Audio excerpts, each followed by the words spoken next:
जागो और प्रभु प्राप्ति को आगे बढ़ो।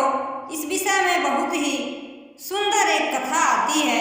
ऋषि साकल्य वन में साधना करने के लिए बैठे थे। गहन वन में रहने वाला एक वनवासी रोज उनके सम्मुख कुछ समिधाएं, कंदमूल, फल फूल इत्यादि रख जाया करता था, ताकि उनको पूजा अर्चन एवं भोजन में तकलीफ न हो।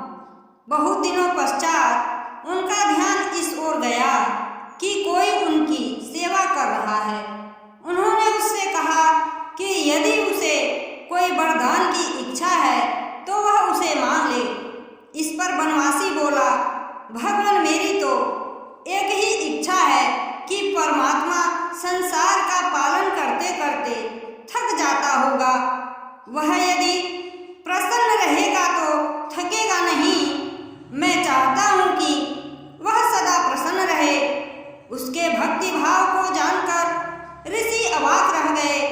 कुछ दिन पश्चात उस वनवासी से ऋषि ने कहा, मैंने सुना है कि भगवान श्री कृष्ण इस वन की ओर आ रहे हैं। जब वे तुम्हारे द्वार पर आए तो उन्हें मेरी कुटिया पर भी आने के लिए कहना। उस वनवासी ने सोचा कि भगवान उसके द्वार पर क्यों आएंगे, और यह देखकर उसके आश्चर्य का ठिकाना न रहा। जब अगले दिन भगवान उसके द्वार पर उपस्थित हो गए, वह भाव विभोर होकर उनके चरणों में बैठ गया।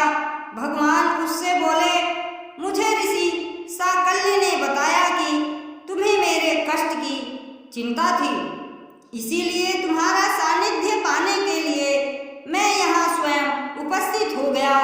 जो भगवान का